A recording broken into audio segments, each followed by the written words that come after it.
Chers frères et sœurs, au nom de notre Seigneur Jésus, je voudrais vous saluer et que sa paix, sa grâce puisse être votre partage. Merci d'être connecté à AD Espérance TV et que Dieu vous bénisse pour ce culte de louange et d'adoration. Je vous invite à prendre vos Bibles dans vos différentes maisons. Dans 1 Roi chapitre 19, verset 1 jusqu'au verset 18. Mais nous allons lire, puisque c'est un long texte, nous allons lire juste 3 versets, c'est-à-dire le verset 2, le verset 7 et le verset 15. J'ai fait la lecture. Verset 2. Jézabel envoya un messager à Élie pour lui dire que les dieux me traitent dans toute leur rigueur si demain à cette même heure je ne fais de ta vie ce que tu as fait de la vie de chacun d'entre eux. Verset 7. L'ange de l'Éternel vint une seconde fois, le toucha et dit: lève-toi, mange, car le chemin est trop long pour toi. Enfin, le verset 15. L'Éternel lui dit: va, reprends ton chemin par le désert jusqu'à Damas, et quand tu seras arrivé, tu oindras Hazaël pour roi de Syrie. Amen. Les autres versets, vous pouvez lire ça à la maison. Et que Dieu puisse vous bénir. Et que Dieu puisse bénir sa parole. Et que cette parole puisse être utile dans nos vies. Gloire au Seigneur. Alléluia. Chers frères et sœurs, l'année 2020 a commencé avec du bonheur, la joie, la prospérité d'ailleurs. Et Dieu nous a bénis et nous a fait beaucoup de promesses. Et c'est pourquoi, entre nous, pendant la nouvelle année, nous avons prononcé des vœux tels que 20 sur 20. 20 sur 20. En l'année 2020, le bonheur y est attaché. Pour les élèves, avoir 20 sur 20 dans une matière de base, c'est vivement de la joie. C'est le bonheur d'ailleurs. Le bonheur. Mais chemin faisant, au 2e mois pour notre pays, ou au 3e mois d'ailleurs, au 3e mois, mais pour d'autres, cela a commencé depuis décembre 2019. Le Covid-19 est venu pour freiner l'ardeur, la ferveur, la joie qui était remplie dans cette nouvelle année 2020. 20 sur 20. Et dans notre pays, tous nous sommes confinés. Les petits boulots sont arrêtés. Et même pour manger, c'est vraiment difficile. Et les promesses, on n'arrive plus à se rassembler et c'est vraiment difficile. Le Covid-19 est venu freiner cette année 2020. Beaucoup ont perdu de l'espoir. Mes chers frères et sœurs, notre texte que nous avons lu, Élie, après sa brillante victoire sur les prophètes de Baal, où Akab, le roi Akab, a entraîné les enfants d'Israël à l'adoration du dieu Baal. Dieu va inspirer Élie de ramener son peuple à lui. Mais bien avant, Élie a proposé aux prophètes de Baal et au roi Akab que chaque groupe adresse un sacrifice à son Dieu. Le Dieu qui répondra par le feu allait être le vrai, le véritable Dieu. Les prophètes de Baal ont commencé, ils ont tout fait. Du matin jusqu'à midi, ils ont crié toutes sortes d'incantations. Le feu n'est pas descendu. Le temps était arrivé pour Élie. Élie a demandé aux Israélites de l'aider à constituer l'autel. Et l'autel a été fait. L'holocauste a été fait. Élie, par une courte prière, le feu de Dieu est descendu et a consumé tout l'holocauste. Et les enfants d'Israël, dans la joie, se sont mis à crier, c'est l'Éternel qui est Dieu, c'est l'Éternel qui est Dieu. C'est suite à cela que les prophètes de Baal ont été tués par Élie. Au lieu de se réjouir de ce que le peuple est revenu au vrai, véritable Dieu, Jézabel ne va pas prendre cela. Mais il va plutôt menacer la vie d'Élie. Et c'est ce qui va freiner la ferveur d'Élie, la joie d'Élie. La victoire d'Élie a été freinée par cette menace de mort. Et pour cela, Élie va fuir dans le désert. Chers bien-aimés, je voudrais que nous puissions tourner autour de ce thème. Où est passée ta ferveur? Où est passé ton zèle pour ton Dieu? Où est passé ton zèle pour ton Dieu? Notre texte lu nous donnera beaucoup plus de détails concernant la vie d'Élie, surtout juste après sa victoire et la menace de mort de Jézabel.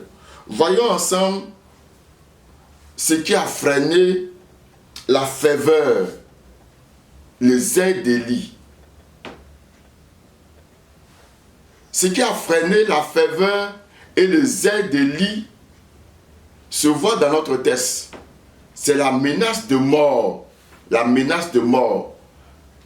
de Jézabel. Jézabel a menacé Élie de mort, de le tuer comme il a tué les prophètes de Baal. Élie, sentant sa vie menacée, va perdre les pédales comme on le dit. Au lieu de fixer les regards vers son Dieu qui l'a aidé à ramener le peuple d'Israël au Dieu très haut, Élie va plutôt baisser la garde. Où est passée ta ferveur? En ce début d'année, tu as fait des promesses à ton Dieu. Promesses de le servir, d'être à ses côtés, quelle que soit la situation. Mais voici que le Covid-19 est venu pour freiner les activités. Et on n'arrive plus à se retrouver. Et le Covid-19 menace la population de mort, l'humanité de mort. Il y a plusieurs morts suite à ce Covid-19. Mais qu'est-ce qui freine ta ferveur par rapport à ton Dieu? Pour Élie, voyons ensemble. 1. La menace de mort. Cette menace de mort va créer en Élie la peur. La peur.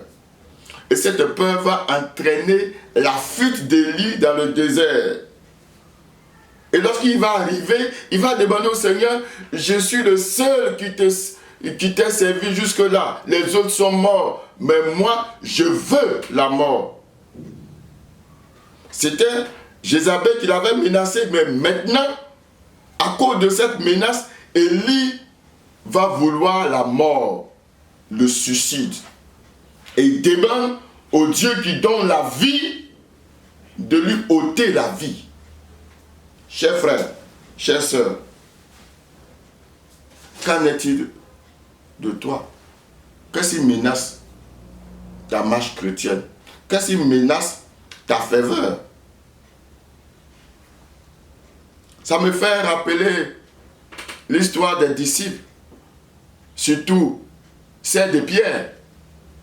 Lorsque Jésus avait été saisi, Pierre le suivait. Mais il avait dit au Seigneur, même s'il allait à la mort, il allait mourir avec lui. Mais Jésus lui a dit, mais avant que le coq ne chante, tu me vas renier 3 fois. Pierre a dit, jamais. Mais c'est ce qui va se passer.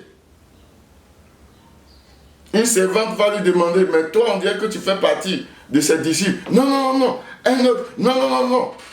Et la troisième fois, le coq a chanté. Et Pierre a pleuré amèrement. Amèrement. Ça freinait. Ça freinait sa vie, sa démarche. C'est pourquoi, frère, qu'est-ce qui freine? Qu'est-ce qui est l'obstacle de ta marche avec Dieu? Qu'est-ce qui est l'obstacle? Qu'est-ce qui freine ta ferveur? Ton intimité avec Dieu? Ou bien tu penses que les promesses que Dieu t'a faites à cause de ce Covid-19 ne peuvent pas s'accomplir, ne peuvent pas se réaliser? Il est le Dieu très haut. Voici la solution que Dieu va proposer à Élie pour sortir Élie de sa déprime. Va sortir Élie de sa déprime. Sortir Élie de ses difficultés. Puisqu'il a fui à cause de la menace de mort. Et la ferveur, le zèle pour adorer son Dieu s'est transformé en un zèle amer où Élie réclamait la mort. Certainement, ta foi a pris un coup depuis qu'il n'y a plus de rassemblement. Ta ferveur, ton zèle pour la prière, ton zèle pour la méditation, ton zèle pour les choses de Dieu, pour la libéralité, toutes ces choses ont pris un coup. Paul a dit aux chrétiens de Galates, Galates chapitre 3, verset 1 à 5. Ô Galates, vous aux yeux de qui Christ a été peint comme crucifié, qui vous a freiné dans votre course. Mais Dieu a une solution pour toi. Élie, dans sa déprime, avait besoin de se reposer, avait besoin de récupérer physiquement. Mais sur le plan spirituel, le repos d'Élie, c'est le repos de foi, la foi qu'il faut manifester en des temps de déprime.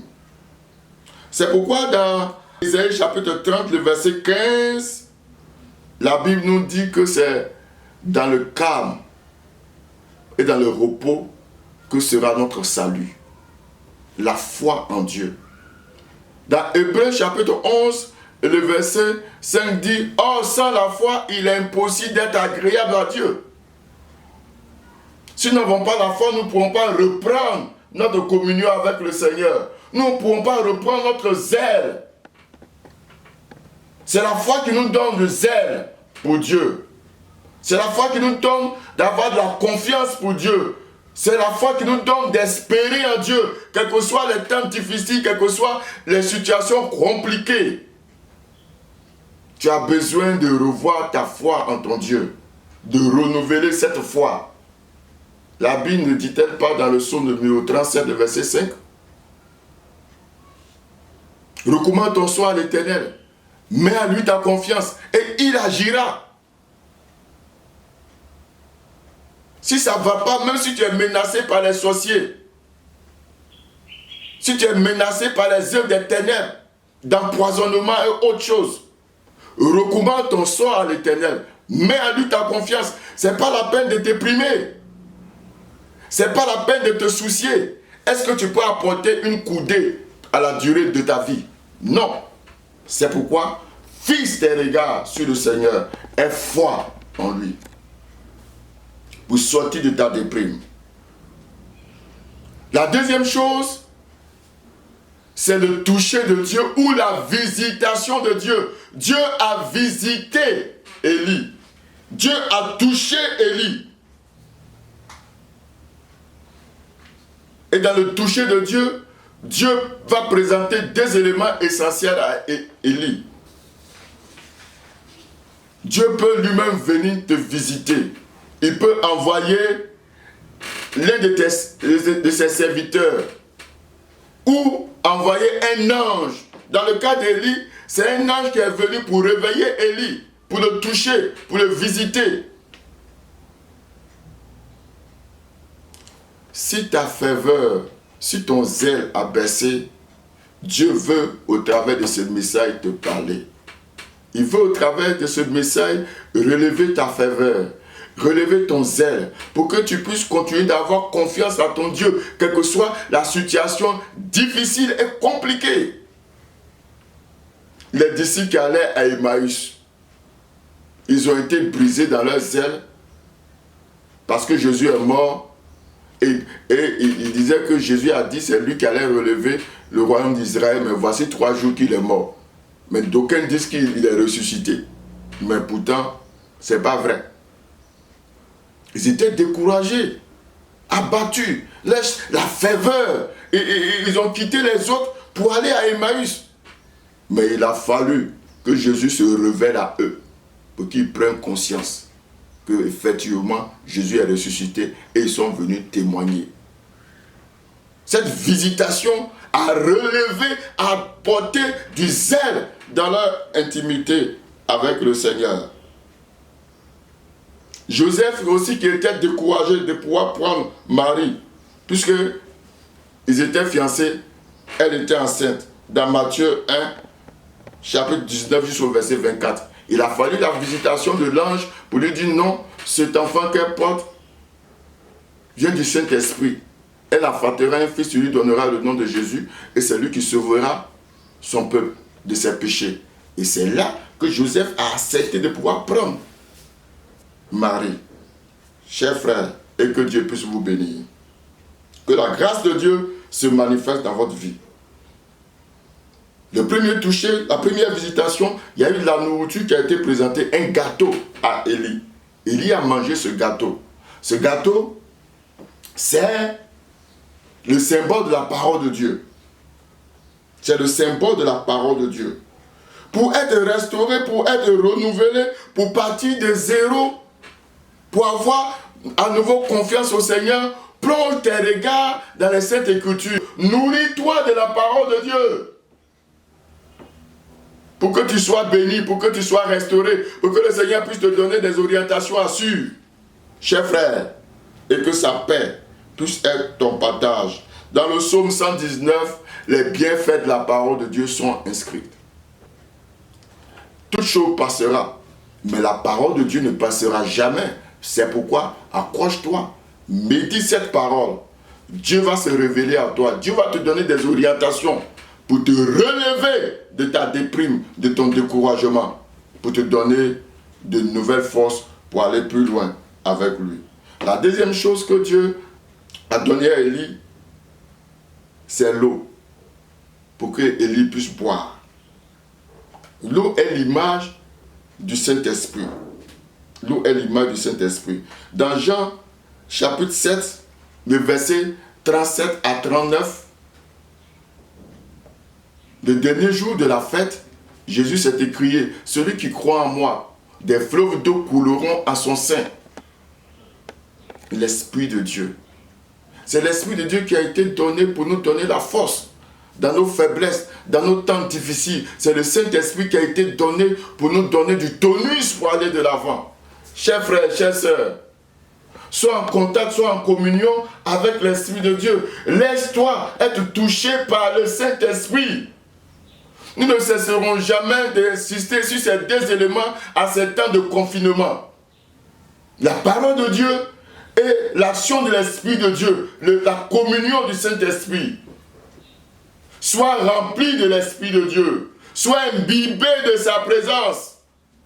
Sois en contact avec l'Esprit de Dieu. Et laisse le Saint-Esprit te restaurer, te réveiller. Et d'ailleurs, c'est par la puissance du Saint-Esprit que Jésus est revenu à la vie.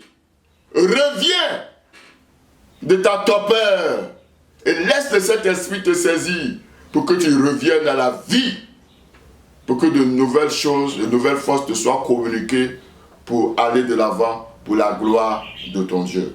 Alléluia, qu'il puisse te bénir. Dans Ézéchiel chapitre 47, verset 1 à 5, il est parlé aussi du torrent qui sortait du temple. Le torrent est arrivé à la cheville d'Ézéchiel. Ensuite, à son genou. Et après, à ses reins. Ézéchiel ne pouvait plus tenir. Donc il s'est laissé entraîner par ce torrent-là. Laisse-toi être entraîné par l'action de l'Esprit de Dieu. Laisse le Saint-Esprit t'entraîner. Et que sa grâce soit ton partage. Qu'il puisse te bénir. D'ailleurs, lorsque Jésus a demandé aux disciples de rester à Jérusalem jusqu'à ce qu'ils aient reçu l'Esprit de Dieu, ils avaient peur avant. Mais lorsqu'ils ont reçu le Saint-Esprit, ils ont été dynamisés, restaurés, zélés. Ils ont proclamé la parole de Dieu partout à la gloire du Seigneur. Et que Dieu puisse ainsi te donner la force pour aller de l'avant avec lui. Alléluia. Gloire à Dieu. Et que Dieu puisse te bénir. Et que sa faveur soit ton partage. L'ange a bien précisé à Élie, lève-toi et mange, car le chemin est long. Cette, c'est la solution que Dieu a proposée à Élie, mais Dieu voulait aller au-delà de cela. Le dernier point que nous voyons, c'est Dieu veut t'amener à une autre dimension de sa connaissance. Il a demandé à Élie d'aller. Élie est arrivé à la montagne de Dieu, à Horeb. C'est à Horeb que Dieu veut te parler. C'est à Horeb que Dieu veut se révéler à toi. C'est à Horeb que Dieu veut te confier de nouvelles choses. Lorsque Élie est arrivé à Horeb, Dieu lui a simplement dit, il est rentré dans la caverne. Dieu lui a dit, mais qu'est-ce que tu fais ici? Il dit, j'ai déployé mon zèle pour te servir, et voici, les gens veulent à ma vie. Je suis resté le seul. Tu penses que c'est toi seul qui vis ce découragement ou ces temps difficiles? Tu penses que c'est toi seul? Non. Plusieurs dans le monde entier. Mais est-ce que c'est ça qui doit freiner ta faveur avec ton Dieu? Au contraire, si Dieu permet ça, c'est qu'il veut t'élever. Il veut que tu puisses manifester sa gloire davantage. Lorsque Élie lui a dit ça, Dieu est passé, le tremblement de terre, un grand vent, le feu. Mais la Bible dit, Dieu n'y était pas. Il y était habitué à la démonstration des puissances de Dieu. Mais Dieu n'y était pas. Ta connaissance actuelle de Dieu là, Dieu veut que tu puisses aller au-delà. Cela s'est vérifié dans la vie des disciples de Jésus. Avant que Jésus l'appelle Pierre à lui. Pierre et ses amis ont pêché toute la nuit, mais ils n'ont même pas pris de poissons. Mais pourtant, des pêcheurs professionnels savent que c'est pendant la nuit qu'ils attrapent beaucoup de poissons. Et en plein jour, Jésus dit à Pierre, avance en pleine eau et jette ton filet.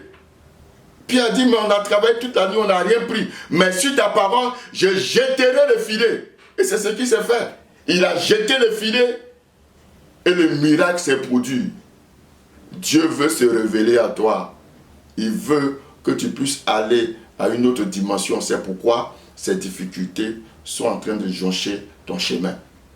Que ces difficultés ne puissent pas te perdre, mais qu'au contraire, que ces difficultés t'amènent à fixer les yeux sur le Seigneur et à avoir une autre dimension de sa connaissance. À partir du verset 13, lorsque Élie a entendu ce doux et léger murmure, Élie s'est enveloppé. Il a vu une présence extraordinaire de Dieu. Une présence extraordinaire de Dieu. Cette présence extraordinaire de Dieu, c'était une autre révélation que le Seigneur voulait accorder à Élie. Et c'est cette révélation que Dieu veut t'accorder. Lorsque Élie a entendu cela, il est sorti de la caverne. Avant, il y était. Mais dès qu'il a entendu, il est sorti. Dieu aussi veut que tu puisses sortir de ta déprime. Ce qui t'empêche d'aller plus loin avec lui. Ce qui te freine dans ta communion avec lui. Il veut que tu puisses sortir de cela. Saisis sa voix. Laisse le Saint-Esprit parler à ton cœur. Et sors de ta déprime. C'est lorsque tu sortiras de ta déprime tu verras la gloire, la puissance et la force de ton Dieu te relever et te bénir pour la gloire du Seigneur. Lorsqu'Élie est sorti, de nouvelles missions lui ont été données. Le Seigneur va lui dire d'aller oindre Hazaël comme roi, verset 13, Hazaël comme roi de Syrie, Jéhu comme roi d'Israël, ensuite Élisée comme prophète à sa place. Dieu voudrait que tu puisses porter sa parole dans toutes les nations. Ensuite, Dieu voudrait aussi que tu puisses porter sa parole dans ta nation, dans ta maison, dans ta famille. Et après, Dieu voudrait que tu sois son porte-parole. Dieu veut parler au travers de toi. Il veut opérer des prodiges au travers de toi. Il veut manifester sa gloire au travers de toi. Sois un canal à la gloire de Dieu. C'est cette nouvelle révélation, cette nouvelle dimension qu'il veut t'accorder à la fin de cette crise-là. Élie qui avait peur de Jézabel, à la fin, au chapitre 21, Dieu va lui donner des jugements contre la maison d'Akab. Jézabel allait être léchée par des chiens. Et c'est ce qui s'est passé. Tes ennemis aujourd'hui, ceux qui te menacent aujourd'hui, qui veulent freiner ta marche avec Dieu, Dieu te donnera de remporter de grandes victoires et de menacer de mort à leur place. Mais Dieu voudrait que tu puisses apporter la parole de vie. C'est pourquoi, lève-toi, apporte cette parole de vie à la gloire de ton Dieu. Où est passé ton zèle? Qu'à la fin de ce message, comme les disciples qui allaient à Emmaüs se sont levés, ils ont reçu la visitation, ils sont allés dire aux autres disciples que Jésus est ressuscité. Fais cette belle expérience avec ton Dieu. Dès cet instant, que ta ferveur reprenne et que ton zèle reprenne pour la gloire de ton Saint-Dieu. Alléluia. Qu'il puisse te bénir, qu'il puisse te fortifier au nom de Jésus. Amen. Dieu notre Père, je prie pour tous ceux qui sont dans les difficultés. Je prie pour tous ceux dont la vie a pris un coup, leur marche a pris un coup, et que ta gloire puisse les saisir. Réveille-les, Seigneur, par l'action puissante de ton esprit. Communique ta pensée et donne-leur de nouvelles directions pour la gloire de ton Saint-Nom. Et que ton esprit soit leur partage dans le puissant nom de Jésus que j'ai prié. Amen.